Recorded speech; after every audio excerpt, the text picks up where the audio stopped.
Okay, so now we know what the theme of this article is about. So we're gonna read this magazine. We're gonna read this article, and then it says choose the best title.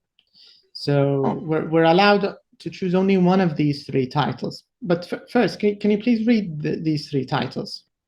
Yeah, I read that before, and I choose the title is C, maybe. Exams are no longer necessary. Yes, yeah. Okay, I'm going to show you a few sentences, and I want you to tell me if you think that changes your mind, okay? So let's start from the first part. Okay, here's the first sentence.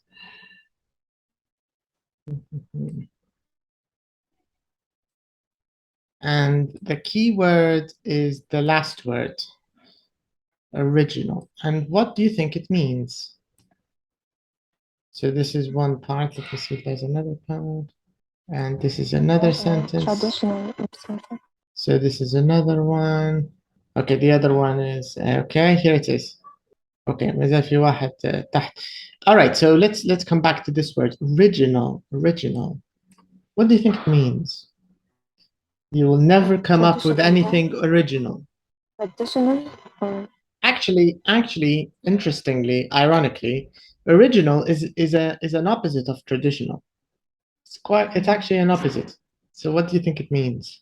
Anything new? Yes, it's new, something original. It's new, and it means it hasn't been done before. It's new.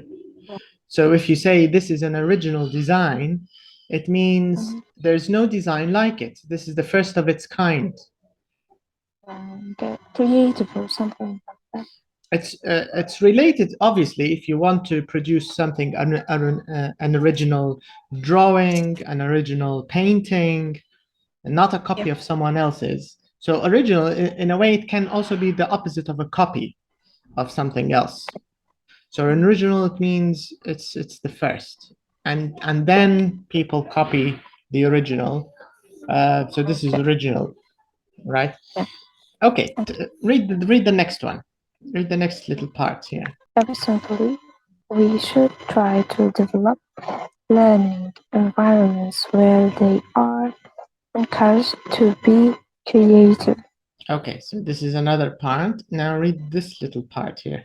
His motivation came from doing something he wanted to do. He enjoyed being creative. Okay, and the last relevant part that might change your mind is this, and I think this is probably the, oops, not this one. And this is maybe the most important part. What does it mean? Exams are a necessary evil. It's a bad thing, but we have to do that.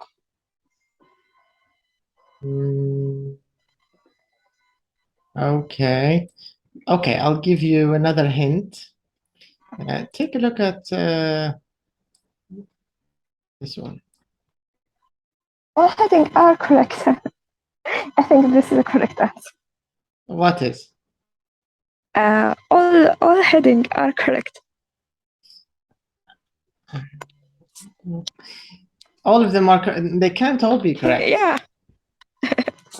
Do you know why? This question is a tricky question, and you have to become good at it. You know why? Because reading IELTS, in IELTS, this is a very common question. You've got lots of questions similar to this, and to answer this question correctly, you have to put yourself in the writer's shoes.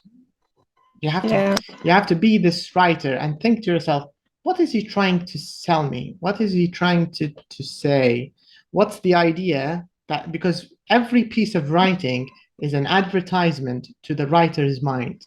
The writer is trying to convince you of some point of view through a carefully written essay. So after you read it, you have to think to yourself, what is he trying to tell me? What does he want me? What conclusion does this writer want me to get? Right? And from all these signs that I actually showed you, if you paid close attention, was they all talk about the negative relationship between exams and creativity. Yes. So it's never they're not really discussing exams themselves or saying they're necessary evil or we don't need them, but they're just saying that they have a negative impact on creativity. Because if you're paying too much attention to an exam, it means you're not prepared to be wrong. But if you're not prepared to be wrong, then you'll never be creative. You'll never come up with anything new. This is the first attack on exams from a creativity point of view. And then the same thing again. The person she's quoting is saying that we should try to develop learning environments where they are encouraged to be creative. Why? Because exams take out creativity. And then again, they also mentioned one more time, 2 times actually, they mentioned the issue of being creative. They talked about a successful person, Adam, and how he started a social network, and how he could have done much better if he just didn't have to do exams, because it says who started a social network ended up being worth millions. Obviously, he believed he could achieve his goals without passing the right exams. His motivation came from doing something he wanted to do. He enjoyed being creative. Again, the connection between creativity and exams. And the last part, just to show that the problem isn't that we don't need exams, because here she says, obviously, nobody wants to be on an airplane with a pilot who hasn't been tested, right? Do you want to go on a plane with a pilot who hasn't done an exam? Nobody was. Do you want to go to an operation with a surgeon who didn't study medicine? Of course not. We need exams. Of course, no. Yeah, exactly. But the last sentence is the conclusion. Surely education should encourage, not discourage creativity. The writer's whole problem is the issue of creativity. She's a defender of creativity. She's trying to say, let's try to do something about creativity, even though we need exams in some areas, but creativity is in serious risk. And more important. Yeah, and here the title at the top, Monica Bolton looks at the relationship between testing and creativity.